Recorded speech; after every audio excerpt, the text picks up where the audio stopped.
Hey, welcome to CJ the SportsDad. You're hanging out with me, CJ, and I'm bringing you some insight and some news on what's going on in the sports world. A couple things I want to talk about. I'm going to start off with college football because today is August 30th, the kickoff for the college football season in 2012. Got a lot of big games coming up, especially tonight. Just wanted to let you know I'm a big fan of football. Been one all my life, and I figure that this is going to be one of the ways I can share my little, give my little part back to the sport that I love. A little background: I'm from Alabama, so yes, SEC country, and I do have true Roll Tide affiliations. But I'm not going to let this podcast be something where it's just a Alabama Crimson Tide parade.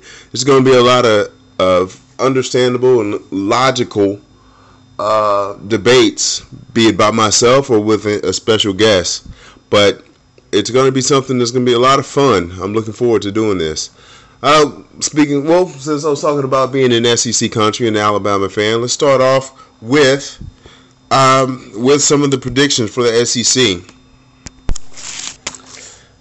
I've got to get this out in a hurry because we're less than 7 minutes away from the SEC college football conference kickoff between South Carolina and Vanderbilt.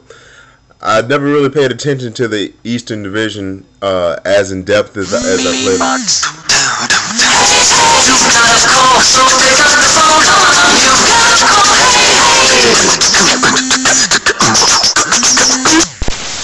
Hey. Hold on a second.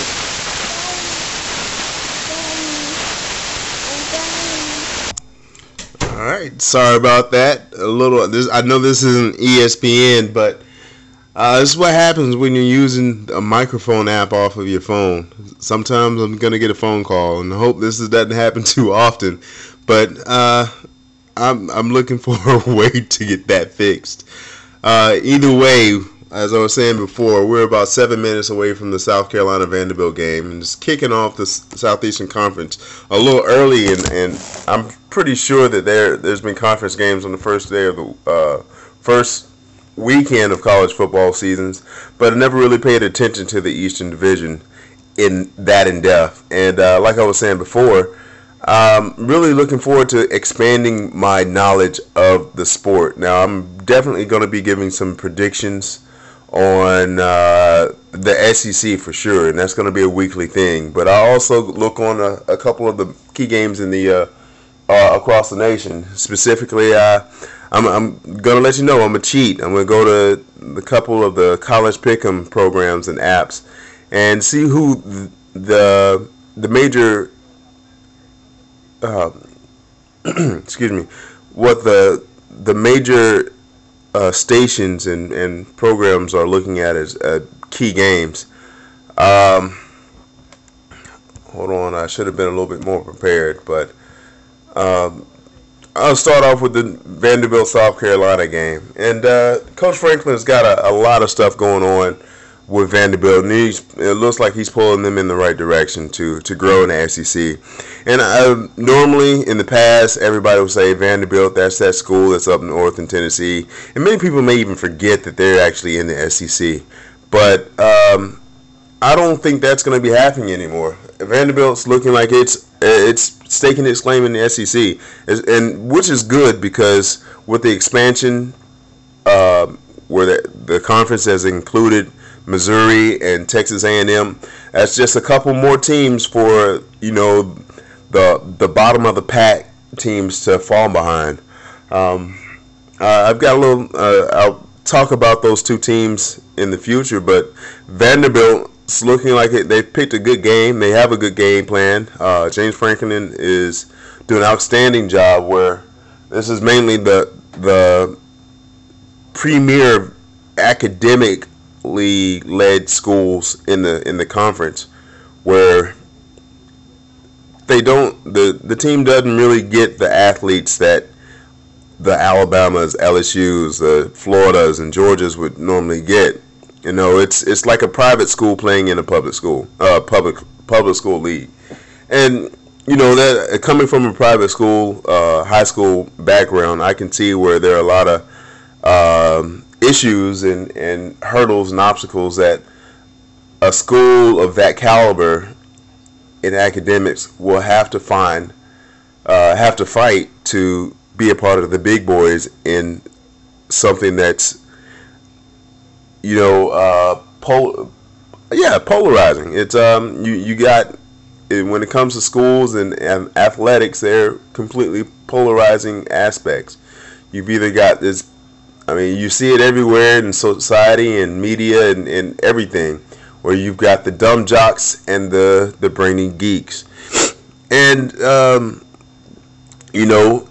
Vanderbilt has been that brainy geek over the years, but now they're moving on and building a athletic reputation where they're saying, hey, we're in the SEC too. You don't look down on us just because of the name. We're coming through. We're expecting to beat everybody. Unfortunately, I don't think that's going to happen tonight. Vanderbilt is building itself up, but South Carolina has already done it. And Coach Spurrier he's constantly building up his team. Big wins is what's going to do it, and this is not going to be a big win for South Carolina, but it's making that statement for the beginning of the season. And I know South Carolina is up there as one of the favorites to win the SEC East. It's between them and Georgia, and we've got the Georgia game in October 7th, so that's coming up soon. That's going to be what's going to hold it down. South Carolina is going to win this game. I'm not going to give scores on it because I'm not going to give scores on it. I don't really think. I think they're probably going to win by at least 2 touchdowns, but I'm not going to say scores. So there you have it. Tonight's game, South Carolina over Vanderbilt by at least 2 touchdowns and extra points. Moving on. And I feel like that was in perfect timing because they're about to kick off that game right now, and I'm got my TV on right now, so I'll be able to watch it. Excuse me. I'm ready to watch it right now.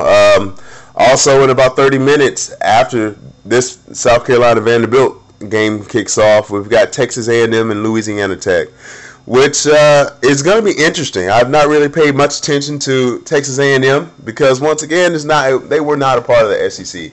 And now they've started off, they're joining the SEC West. It's going to be a big struggle for them starting off because I don't think they're the caliber team. I think they're probably going to be a 4th or 5th place team this year behind, of course, LSU and Alabama and Arkansas. Those 3 teams right there leading the way for the conference, not just the division.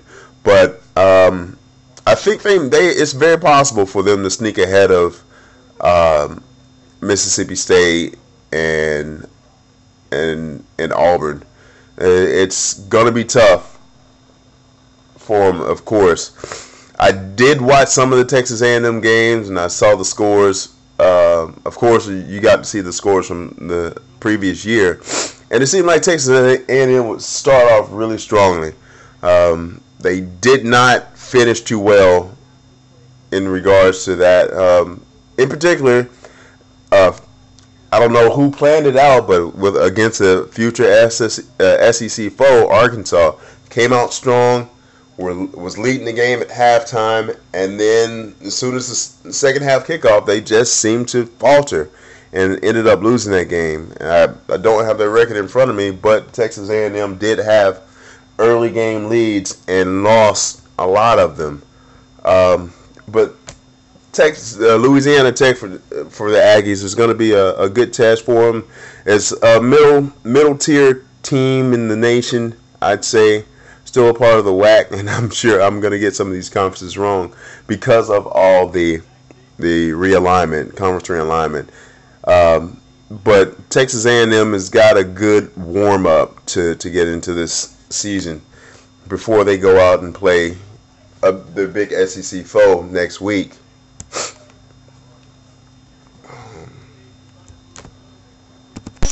Yes, and I just got confirmation that they're playing Florida next week, September 8th, which is, of course, it's the big game, and I'm sure all the coaches are going to say we're not looking forward, we're not looking ahead in the schedule, we're looking at the next game. And I'm definitely sure that they're hiding the excitement of being in a brand new conference, getting that first conference game in. Kids are itching to play each other, and I believe a couple of players have said, they're looking forward to seeing how well they fit into this conference, and looking to see how well they go against the athletes and what are, quote unquote, the superior athletes that are found starting in the SEC day in and day out, week in, week out. Every down, every game, you're playing somebody that is capable of starting somewhere else in any other school, or being a star at any other conference.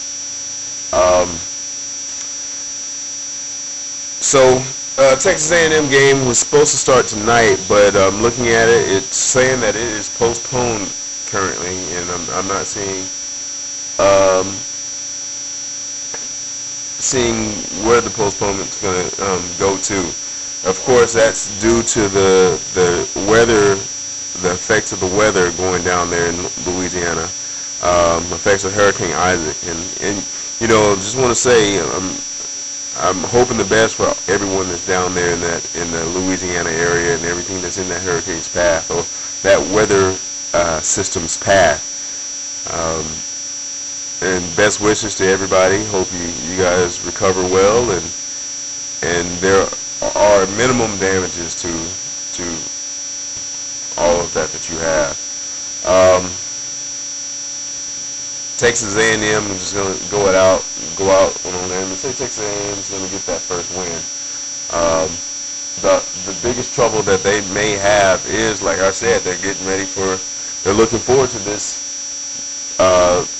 SEC debut. So it's possible that, I know the coaches preach on it and preach on it and preach on it. Hey, we worry about the first game of the season. We worry about the game that we play in today.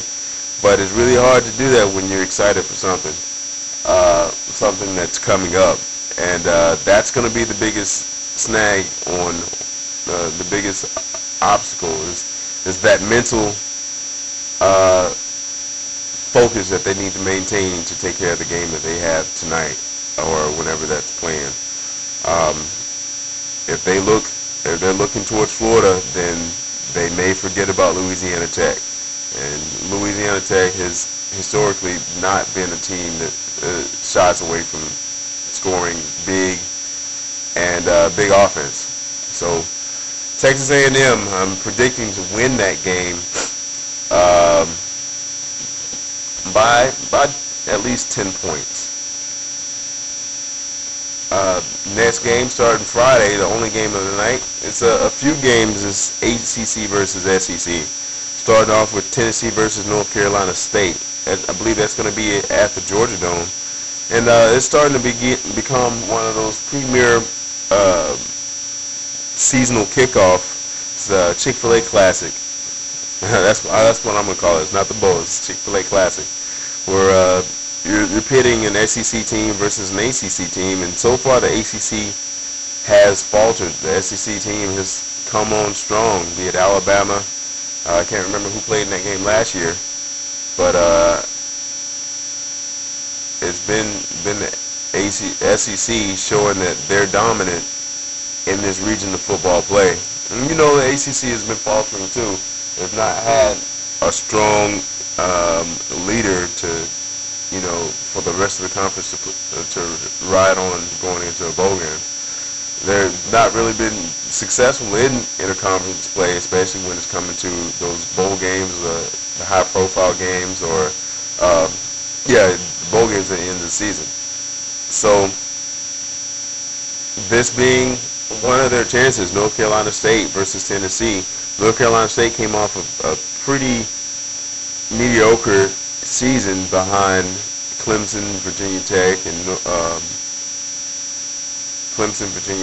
and who they play behind, Clemson, Florida State. and Virginia Tech. Um, this is going to be a test for both teams. They both have a lot to pick up. Tennessee, for the first time in I don't know, I can't remember how many years, did not make it to a bowl last year, and it was a big struggle, a lot of frustration on their part. Unfortunately, I don't see Tennessee starting off the season. They're going to be frustrated for another week, and that sucks, coming after a long, disappointing off season. Just having that nasty taste in your mouth of not succeeding or exceeding past your team's expectations. But North Carolina State is going to pull that one out. I'm not too big on high scores, but I think North Carolina State is going to take Tennessee behind the woodshed. It's still going to be a tough game, and the score is probably not going to dictate how close this game is going to be. But there's a lot of learning to go on Tennessee's side. Moving on, we've got some top 10 games. The Tennessee-North Carolina State game was the only game for Friday night. But we've got Saturday, September 1st. We've got the rest of the bill for the SEC. Buffalo versus Georgia. Bowling Green's coming to Florida. And Clemson versus Auburn in the second half of the Chick-fil-A kickoff. And then, of course, the big game, you've got Michigan versus number 8 Michigan versus number 2 Alabama. Let's start off with the earlier games. It's Buffalo against Georgia. And I know everybody's saying this is not even a fair match because, you have the SEC argument is, hey, the SEC is playing premier teams 9-10 times out of the year. They should be able to play whoever they want. Just to warm up. And this is the beginning of the season. And I kind of agree with that kind of notion that, hey, let's get that easy win before you go into conference play because you never know what's going to happen. I disagree with it later on in the season, and Alabama's been a major culprit of it. And they've even lost from a game like that where, who was it? Louisiana Monroe beat them in November back in 2008, 2007. That's where the scheduling is that's a scheduling snafu to me. But early in the season, I think it's acceptable because, hey, everybody wants to start off on the right foot. And Georgia's going to do that against Buffalo by at least 3 touchdowns.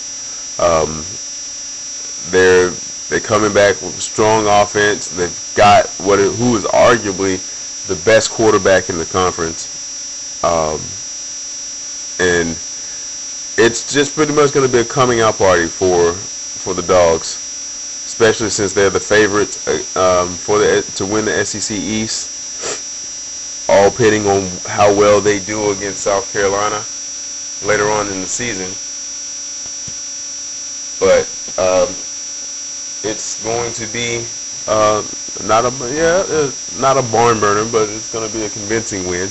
They're not going to be moving up in the rankings for sure, but it's going to be a nice, easy little coast to the beginning of the game, beginning of the season. Also with a little easy task on their hands, which is well needed. It's Bowling Green coming to Florida, coming to the swamp. Florida's had you can say they had a disappointing season last year, but I can't blame that completely on their team. Their scheduling was hard. It was very hard, and I don't know any team in the history of college football who's played the back-to-back reigning national champs in Alabama, Auburn, and LSU. That's a tough task, especially when you're playing 2 dominant teams who still had the caliber players that gave them the opportunity to win the national championship the year prior. Those returning starters were still there to share that experience with the young guys and impede their will on a shaky Florida team at best. Their rank this year is ranked kind of high at number 23, but they've got a lot of learning to do, and Florida's going to start off with a pretty good win against Bowling Green. Next, we've got Missouri versus Southeastern Louisiana, and this is a game I know nothing, absolutely nothing about. But in true fashion, true SEC fashion, the SEC conference team has picked somebody that's gonna get them warmed up for the rest of the season. Missouri's playing Southeastern Louisiana at 7 o'clock on Saturday, and it's not going to be a hard win. And I'm not saying that I'm not choosing these teams by the name, but when you have the type of talent that's going to get you in the SEC. I know Missouri and Texas A&M have not been able to reap the benefits when it comes to recruiting yet, but they're not leaving a slouch conference from the Big 12. They've still got a good wealth of young talent coming in, year out.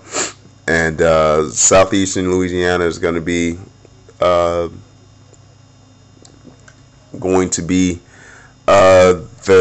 Missouri's first victim. I can't really say how many victims Missouri's going to have, but this is going to be a good win. Can't really say how the score is going to be. I know I said that for the last 3 predictions, but here's my issue. Missouri, new team in a new conference, moving to a new conference. How do you want to start off the season? I know personally, if it was me, I would want to come off really, really strong, make sure I'm firing off all cylinders, and take that team that I'm playing and try to do as much as I can. Unfortunately for Southeastern Louisiana, they're in that situation.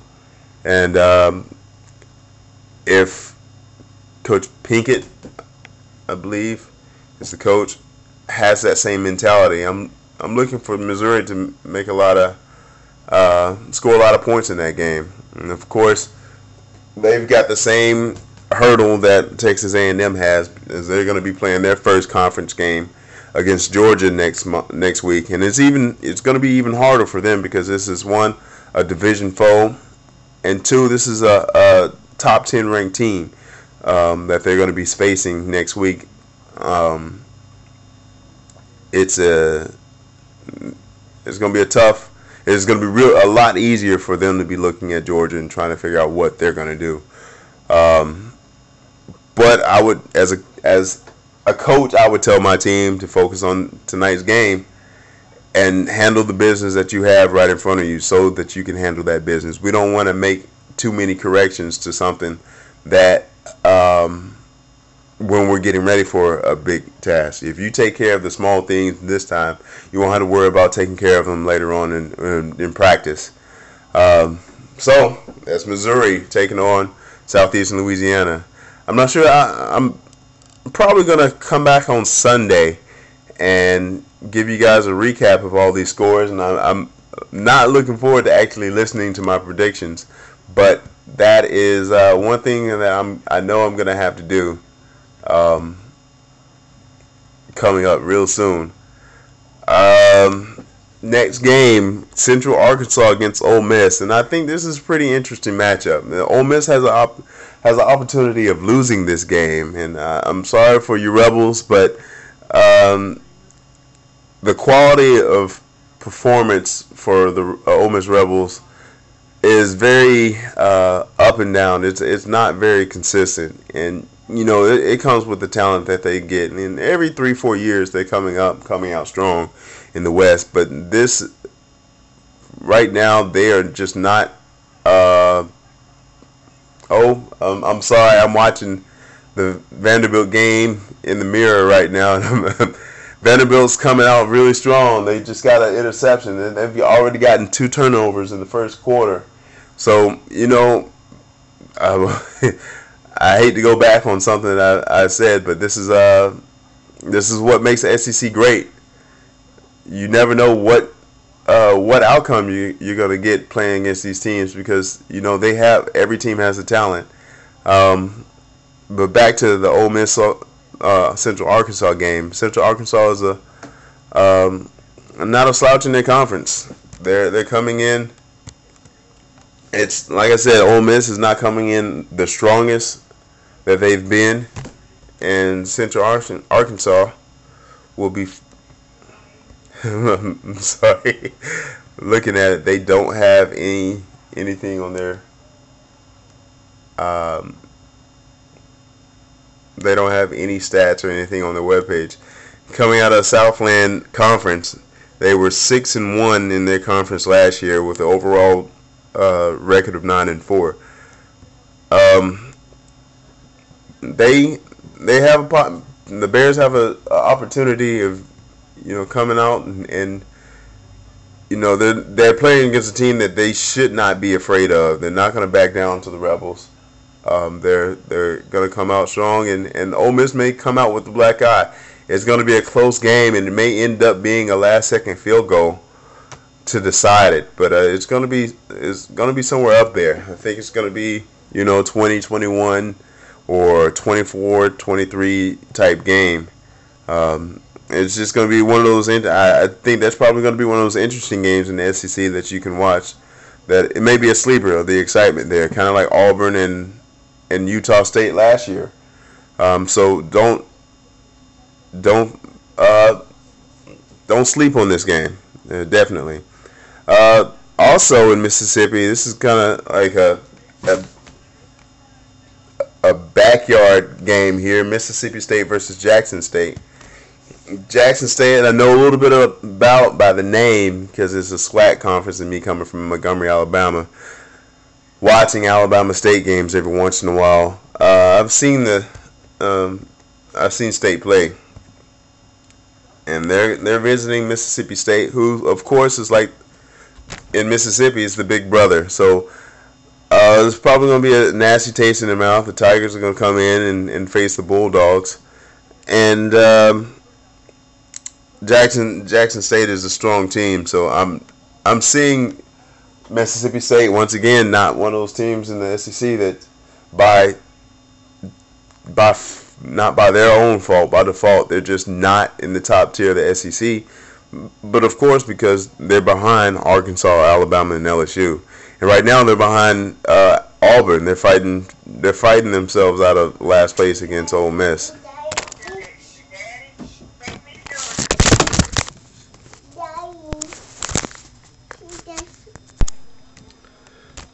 All right, just finished with. I don't know if I gave that prediction of the Jackson State Mississippi State game, but it's going to be a smash mouth game, and once again, it's probably going to be one of those games, must watch game. I'm not going to say it's a must watch game, but it has potential of being a lot of fireworks, and Jackson State's not afraid to launch the ball, so this is going to be one of those games that may be just as interesting as the Ole Miss game. It's going to be an argument of what's the best game of the night in Mississippi.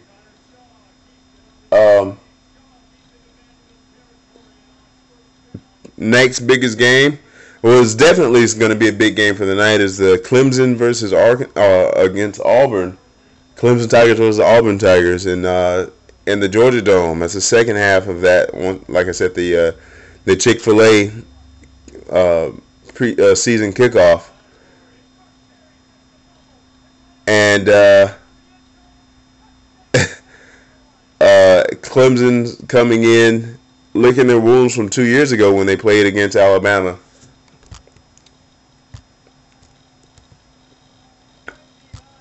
In the kickoff game. Very interesting game. Clemson is ranked 14th against Auburn. They've definitely got the upper hand. Coming out with their outstanding freshman, Sammy Watkins, and I think Taj Boyd graduated, so I'm not really sure who's coming in as a quarterback. But with a good receiver like Watson, they're bound to do big things again. This is definitely one of those games you just gotta watch, and I think this is probably one that I'm gonna watch myself. It's about an hour before the big game against Michigan, but I think I'm gonna be watching that as a teaser to Saturday.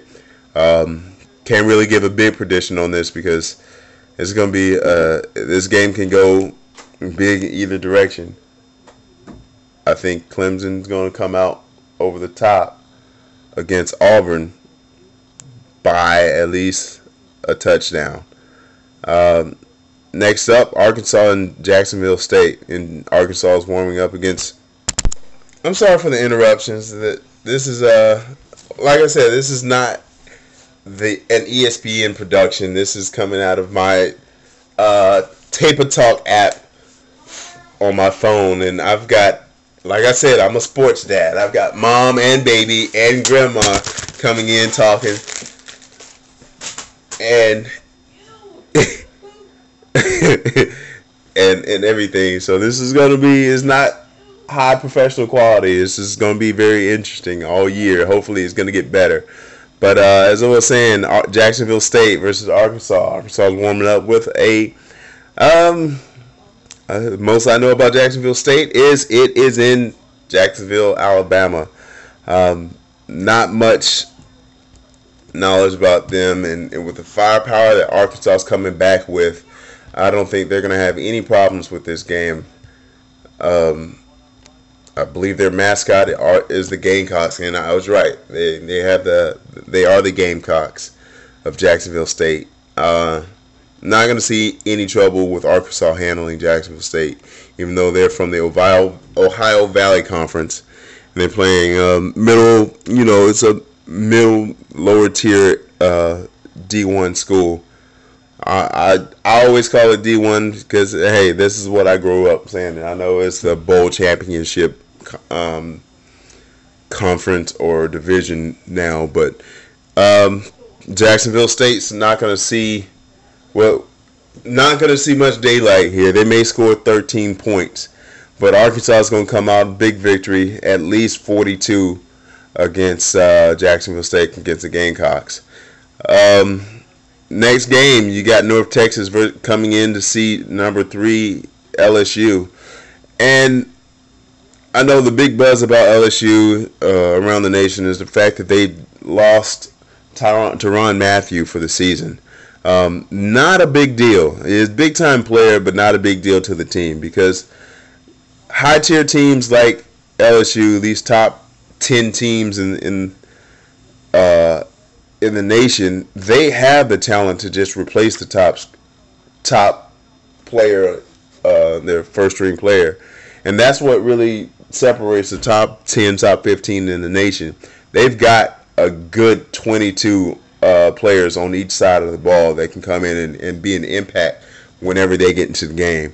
That's the biggest difference when you have a good top 22 players for each side for your offense and your defense, as opposed to a top 15, a good 15 on your team. LSU is going to come in and, with Les Miles, you never know what's going to happen with Mad Hatter, but he's going to come out and try to make a statement. I don't really think they're going to make too much of a statement because, it's LSU. They already know that they can win, and playing against North Texas, they can win against any team in the nation, including the top 3 LSU. The top 2, according to ESPN, is Alabama and USC. They know that they can put up a big fight, and they can come out with a win 3 out of 5 times against those teams. We saw that last year. If the conditions are right with LSU and the Alabama game, the biggest game of all history is what they came out and ended up being. If you were not a defensive football fan, it was a big flop. But this is an opportunity for the LSU defenders to beat on their chest, if you will, and put up a goose egg against North Texas. And that means that they're going to try to shut them out, and that's what they're going to try to show, their dominance. Of course, I'm saying LSU is probably going to score at least 24, 27 points in this game against North Texas. If that, North Texas is going to come out with a couple scores. I'd say 3-7, but that's going to be it. I don't see them entering the red zone too often against this LSU defense. So yeah, if anything, it's at least 24-7 LSU over North Texas. Which comes to our last game, last SEC game of the night, which be the big. I don't know what they call it, the Jerry Jones Classic, the big game of the week, going in Jerry World. Michigan, number 8 Michigan versus number 2 Alabama.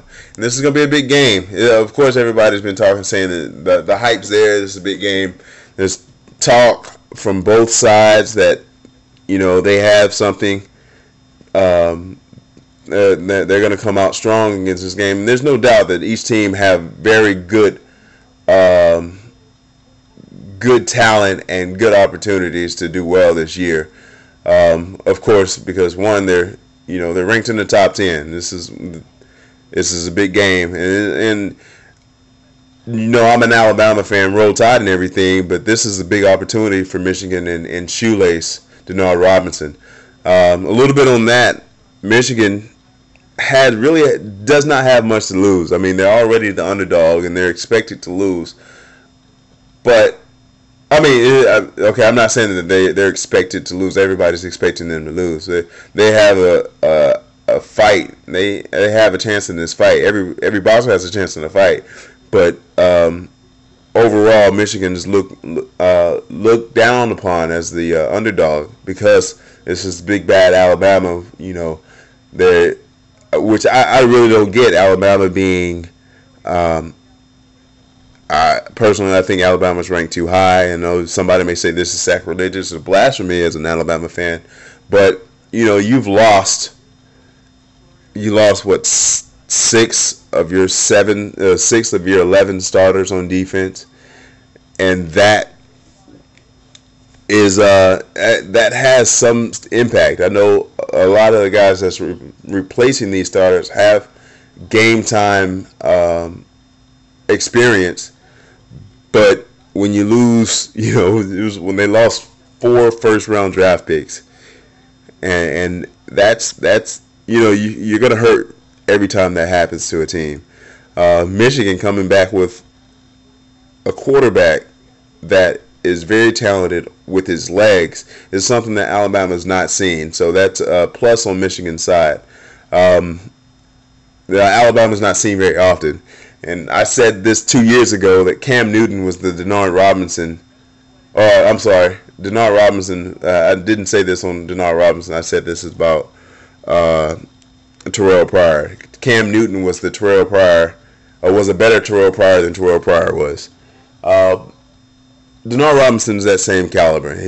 I'd say he's probably better than Terrell Pryor when it comes to his legs, but he has trouble throwing the ball, and that is a problem against a team that is definitely geared towards stopping the run.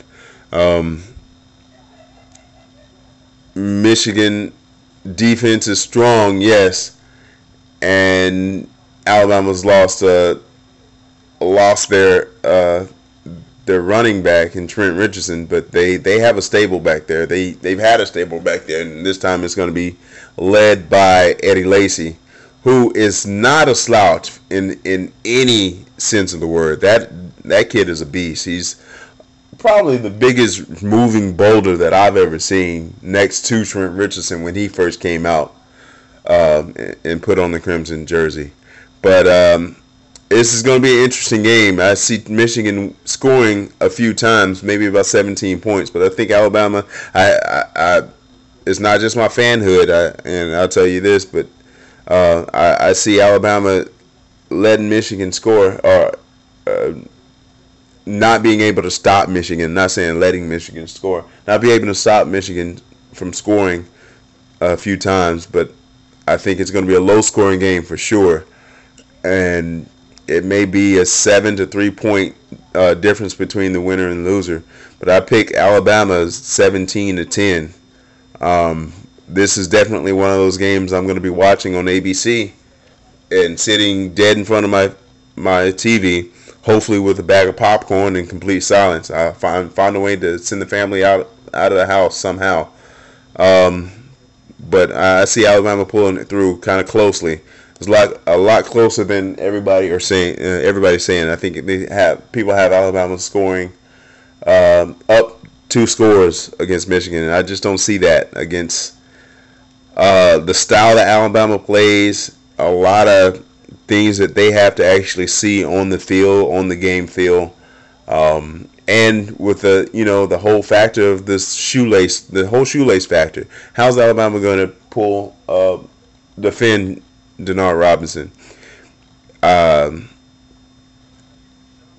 It could get ugly fast, but I really hope for Robinson's behalf that he's been working on his passing, because that was his biggest flaw and vulnerability that he had in his game, was looking back on that Michigan North Carolina Notre Dame game.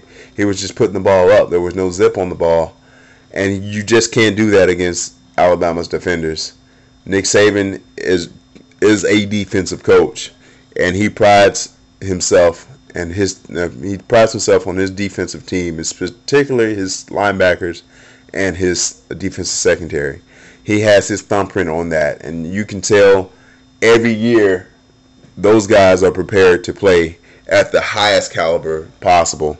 So unfortunately, that's not what they're going to have to fight against. I don't see him throwing too early. I don't see him throwing deep too early in the game.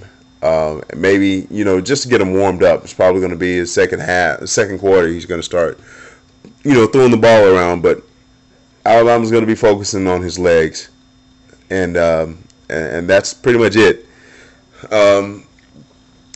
I said that was the last game, but I wasn't really overlooking this game. It's another Civil War battle. It's the Kentucky versus Louisville, September 2nd. That's Sunday. Kentucky coming in and facing number 25 Louisville. Kentucky, unlike Vanderbilt, is not. They're pretty much staying in the same spot. They have become the SEC East whipping post. Unfortunately, Kentucky's not going to come out too well in this game, and Louisville's coming back with a pretty good season. They're always up there, up in the talks and winning the conference, and it looks like it's starting to look like they're going to be going to have a promising game again, promising season again, starting off with a victory over Kentucky. That's about it when it comes to the SEC review. I think, let me go through this again, and I've already made one prediction. I'm saying that South Carolina is going to come out and win this game against Vanderbilt, but so far I've got South Carolina, Texas A&M, North Carolina State, Georgia, Florida, Missouri, and still up in the air for Central Arkansas and Jackson State. But I'm still going to pull Central Arkansas winning and beating Ole Miss, Mississippi State beating Jackson State, Clemson over Auburn, Arkansas, LSU, and Alabama coming up strong in their games, with Kentucky losing to Louisville this week. That's pretty much it for what I see in the SEC this week. We can start moving on to the rest of the nation.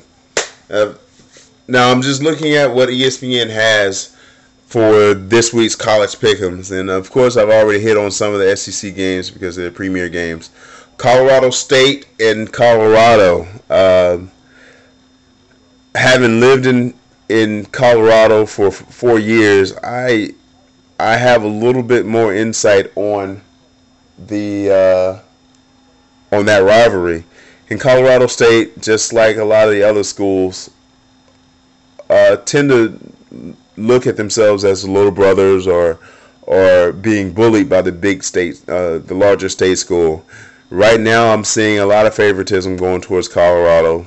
They just joined the Pac-12 last year, and they may be riding on that. And Colorado State's not been lucky in these games, but I don't see them coming out too well in this game either. Colorado taking that game.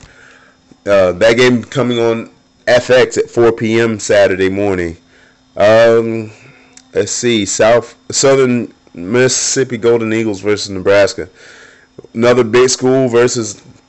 This is actually a middle of the pack team in Southern Miss, but I have Nebraska coming out strong on that. The biggest game that I see an upset coming out of Northern Illinois and Iowa. I picked Northern Illinois over Iowa. California is going to beat Nevada. Northwestern over Syracuse. The Marshall West Virginia game I was struggling with. I think that's another week one rivalry that I'm learning more and more about. But I see West Virginia squeezing out of that game. It's going to be tough, but I don't think Marshall has the defense to handle West Virginia. Penn State versus Ohio. I have that as an upset. And, for obvious reasons. They've had a lot of turmoil on, the Nittany Lions side. And I don't really see much, a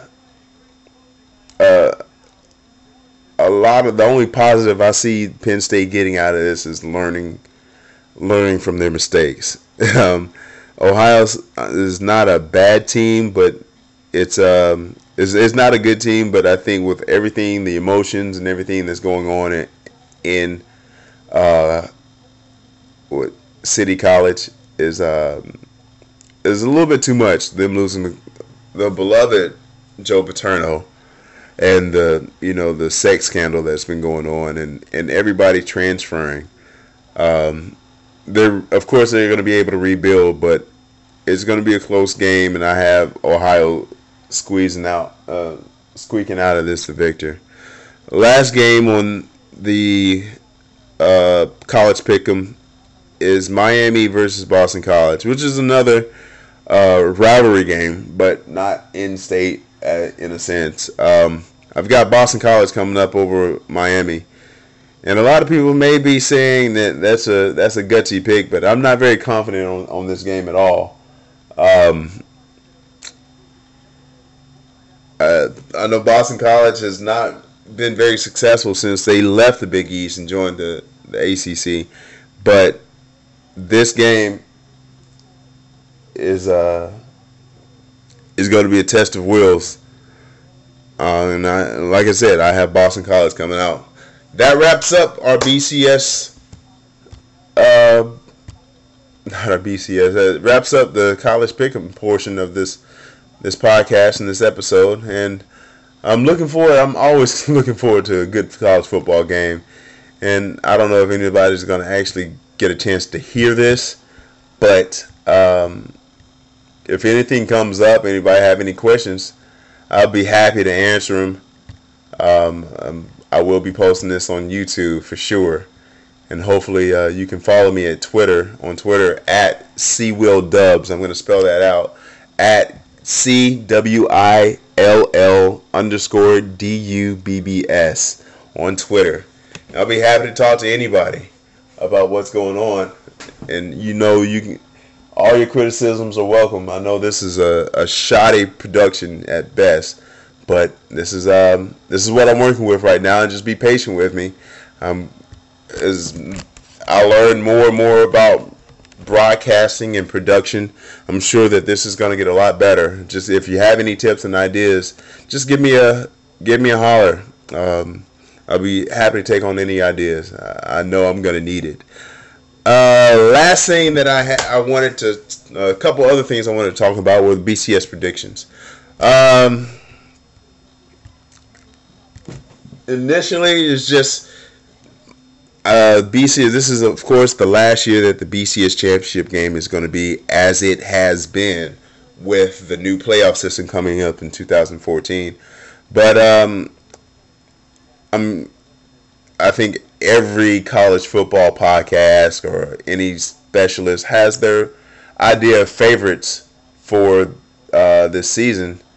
And of course, you're going to hear a lot of Oklahomas and LSU's and Alabamas and of course USC's. But this is going to be this is really tough for me because I've not really paid attention to the rest of the nation this summer.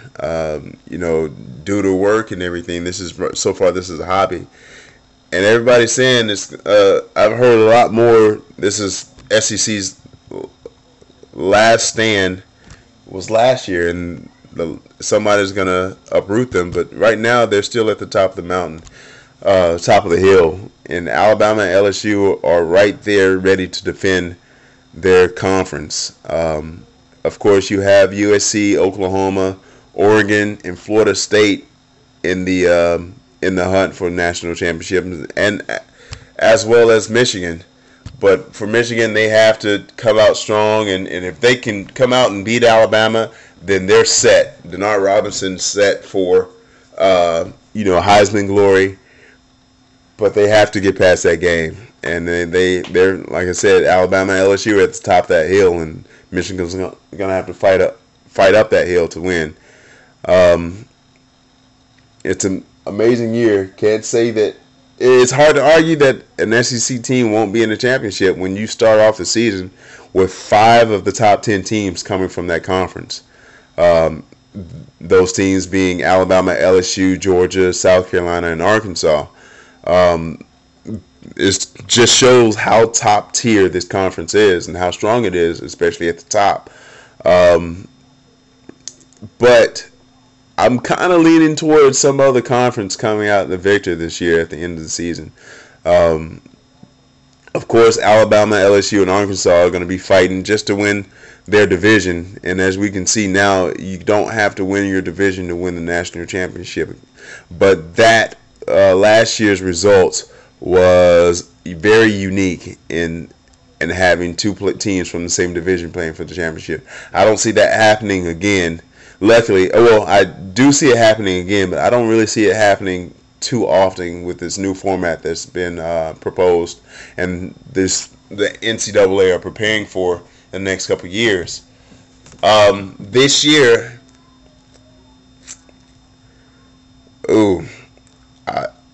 it's very easy to say USC. I don't see USC and Oregon seeing I see USC and Oregon seeing each other at the end of the year for the second time, kind of like what Alabama and LSU, but that's not going to happen. It's not going to be in the championship. That game will be for the national championship. But I see USC and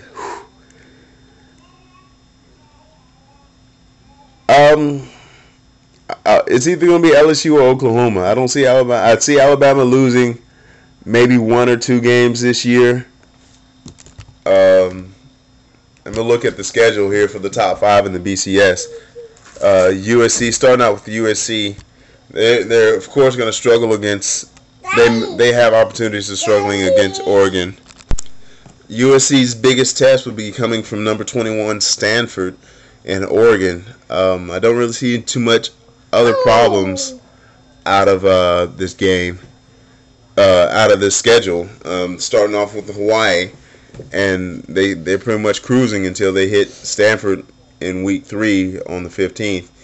I don't think Stanford has the firepower that they will need to best USC. So the biggest test that they're going to have, if Oregon can stay alive and stay healthy, will be Oregon, and that's going to be a big game, November 3rd. That's a night of big games. A lot of big games happening that night, but Oregon is definitely, they're pretty much going to be coasting into that game. Definitely getting better each week, looking at their schedule. And they've got Arkansas State, Fresno State, Tennessee Tech starting off. So it's highly possible for Oregon to come in undefeated when they face USC. Next up, Alabama. Like I said, they have a season ahead of them. Of course, looking at the SEC schedule, it's going to be tough starting off. Of course, they've got to win that first game, and I'm really happy to see that Alabama's putting forth a stronger schedule. Of course, again, we've got that crib game November 17th. It's always been Alabama's homecoming game. This year it's against Western Carolina. I don't see that team, this year's team, losing their homecoming game. Like I said, against that, I believe it was 2008 when they lost to Louisiana Monroe, I want to say. But otherwise, their season is pretty. They have a pretty high impact season. They're playing Michigan, number 10 Arkansas. Of course, the Tennessee game is always going to be close. Then they've got the LSU and Auburn. So that's 5 games that anything can happen, and that's what they're playing for. I know nobody on that squad is circling the calendar for any specific game because all these games are important. But they have room to hiccup. The Western Kentucky game, for instance, is between Michigan and Arkansas. So I don't see them mentally.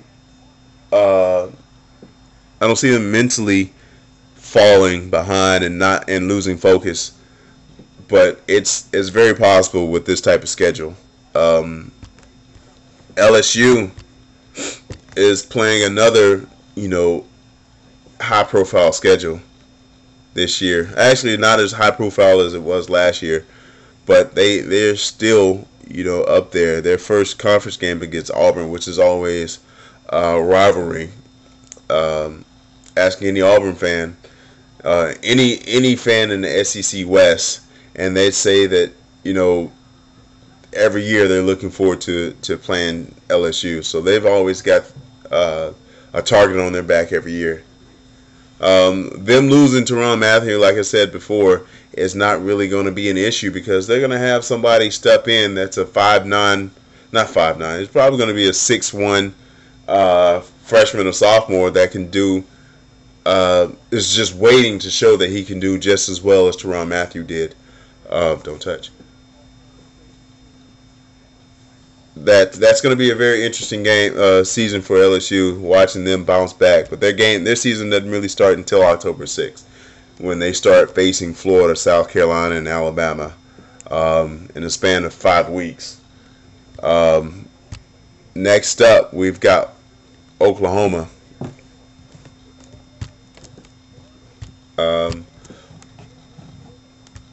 Oklahoma's, they've got that reputation of doing well, and they have a reputation of doing well, but they may fall behind. They tend to fall behind later on in the season. I don't really see that happening too much when they're going to be facing a much stronger Texas team on October 13th in the Red River Shootout. Stop, baby. Stop. Don't touch. Couple other big games that they have are, of course, against Notre Dame. They're going to get a lot of publicity. Hey.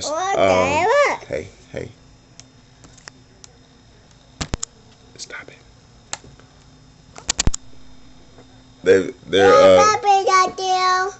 got their schedule is pretty loaded at the end, and it's going to be kind of tough when they're going to West Virginia. They've got a home game against Oklahoma State, and then they've got to go to TCU. So those last 3 games on top, well, they're not having the conference championship this year again, but it's loaded at the end, and it's going to be very interesting to see how Oklahoma pulls out after especially disappointing season last year. Like I said, Oklahoma may struggle coming in, and if they're not healthy in the key areas, especially in the specialty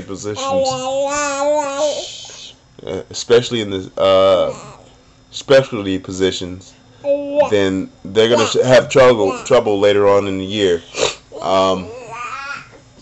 I forgot to include, they've got Baylor. So their last 4 games are against Baylor. Go see mommy. Against Baylor, at West Virginia, against hosting Oklahoma State and at 20-ranked TCU.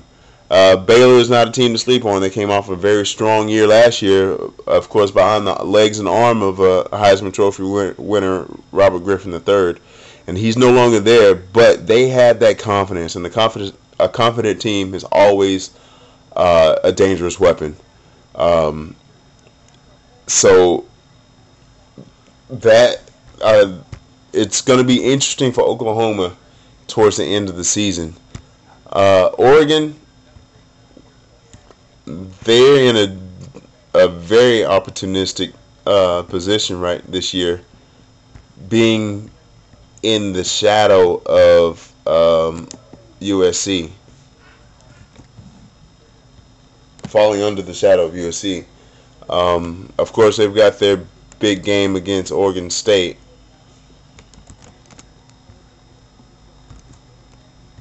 But let me pull this up here.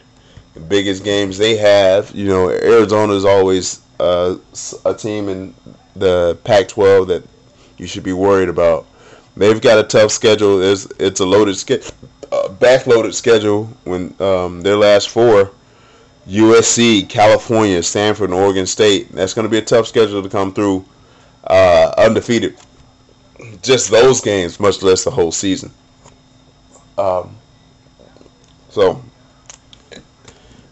So far I see, SC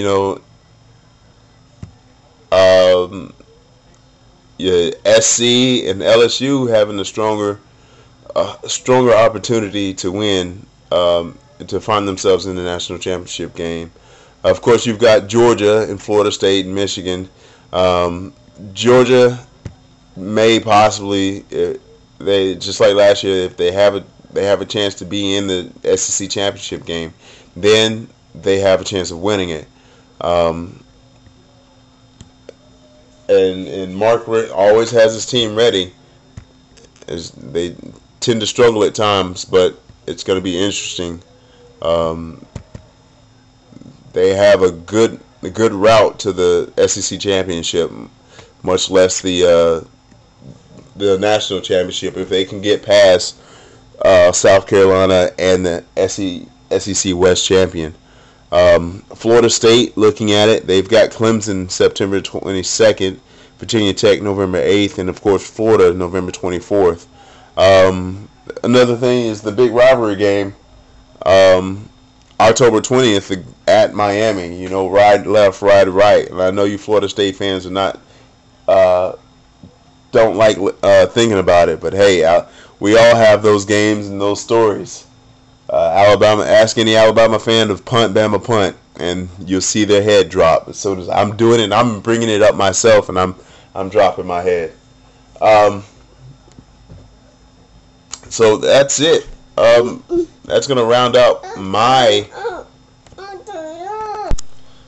that pretty much rounds it up for the BCS predictions with everything except my prediction of who's going to be in the championship game. And I kind of did that on purpose because I don't really know.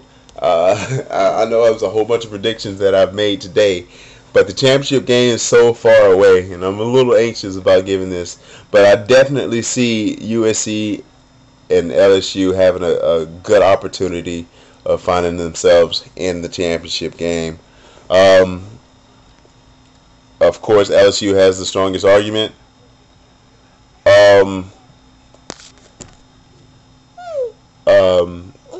Anybody else, once you get past Michigan has to beat that, win their first game against Alabama, but they still have Michigan State. I believe they've got Wisconsin, and the Big Ten is not a slouchy. I consider the Big Ten the second strongest conference in the nation behind the SEC. So Michigan has a tough job in front of them for them to see themselves number one in the number 1 versus 2 position at the end of the year. Teams that are looking out of it by default are the rest of the SEC teams, starting with Alabama, Georgia, South Carolina, and Arkansas. It's going to be tough, but you anytime that you're up there, you got to be proud of the team that's going to be representing your conference. And I think that's what these teams are going to do. They're going to do well representing their conference themselves in their respective bowl games. But they're going to be sitting down at the last game of the season watching it on the television instead of playing it. And it's gonna suck, of course, because you'll have your doubts and you'll be looking back, going through your mental replay of what you could have done to do better. After the top 10, I don't really see any of these teams stepping up and being in a position. West Virginia is the strongest team in the Big East, but that's not really saying too much. They're on their way to the Big 12, and that's another punch in the eye for the Big East Conference when football wise. Looking at the rest of the top 25 right now, Boise State's too low. They're ranked number 24 at the beginning of the season. It's going to be tough for them to find themselves in the. I can see them making it in the top 10, especially since they are in the Big East now. But I don't see them making the top 5. Let's look here. Ohio State, Virginia Tech, Nebraska. They have opportunities making it in the top 10, but that's about it. Well, that's my wrap up of the top 25 and BCS predictions. A little thing that I've noticed, coming out of the latest craze is the Olympics just ended a couple weeks ago, and everybody was talking about the globalization of their sports, and American football has always had it. They've had that opportunity and they lost it somehow. And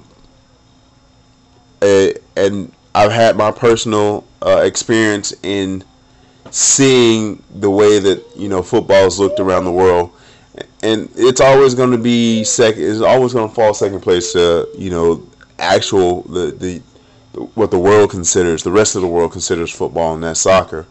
But it's losing its popularity overall due to it not being open to the rest of the world. There's a lot of equipment. Of course, there's a lot of equipment to use.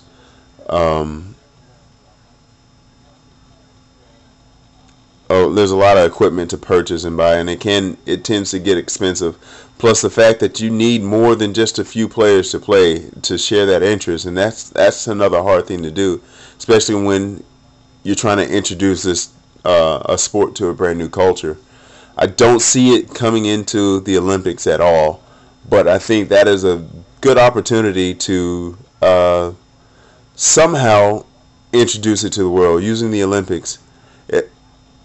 I'm not completely sure as to how a sport becomes a sport, Olympic sport, but I think you have to have a number of countries participating in it, and I don't see that happening. Major countries that are doing it right now, of course, is United States and Canada, but I know NFL Europe was the major marketer to Europe, but now that it's folded for whatever reason, it's kind of hard to find that. Of course, there are still football leagues in Europe and the Far East due to the American military presence, because it's such a popular sport there. You'll see flag football and other things like that, and there's a few full contact football leagues still out there. Which is good, but right now the fingerprint of American football in the world is not as strong as it used to be. My personal experience, I've seen my father played full contact football in Italy when he was stationed there, and I've got a picture floating around in the internet of him playing, and he's in that team's Hall of Fame, which is it's something to be proud of. I've also played overseas, not in the league, but as in the exhibition aspect, playing in the Down Under Bowl in Gold. Let me get it right. Surfers Paradise, Australia, and that was a great experience. I played fresh out of high school, right after I graduated this summer. Played with the state of Alabama's All-Star teams, where we paired up actually with the California All-Stars against other state All-Star teams and a few others, and got to see a New Zealand team, which was amazing. I'm sure I'm going to talk more about that in the future, but I'm not seeing that footprint of going back to my point. I'm not seeing them expanding as much as they could, and I think there's a good opportunity in flag football if you can spread it out that way, that a lot more people can be interested in it. I wouldn't say a 5-on-5, but maybe 7-on-7 or 9-on-9 flag football leagues popping up, and actually somebody taking it seriously enough to spread it out. I really don't see the NFL doing its part too well also in spreading the knowledge of football. And I know that every year they have a game where they have two teams playing in Great Britain, which is good. You're still spreading it, but I think there's a lot more strategy that can be put into that.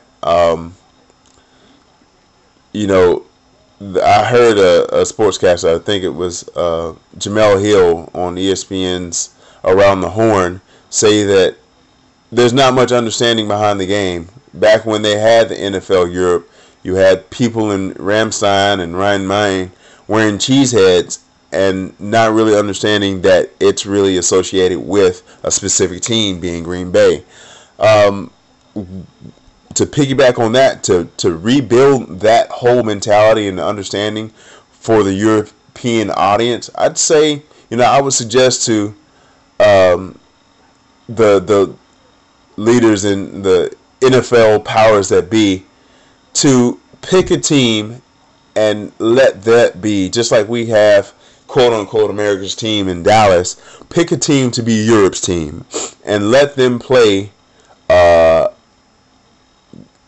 give them the passport to play in Europe, around Europe, not just in one place, around Europe for, a few years, maybe 5-6 years, where they're playing. This year they're playing in Ramstein, next year they're playing in Paris, but they have a different opponent every year, almost kind of like the Harlem Globetrotters schedule, where they're going around and they're playing the same team over and over again, but it's in a different location for entertainment wise. If you can build up a fan base for one team, you have a better opportunity to fill a fan base for another, and on and on. But give that one team the opportunity. Let it be a team that's not really doing too well. Say it's Seattle or Cleveland, or I'm not no disrespect to any of you fans, but these lower tier teams that they're not doing too well, give them the opportunity to expand their fan base globally. And I'd say even like Minnesota, they've got a pretty strong team. They've got good star players.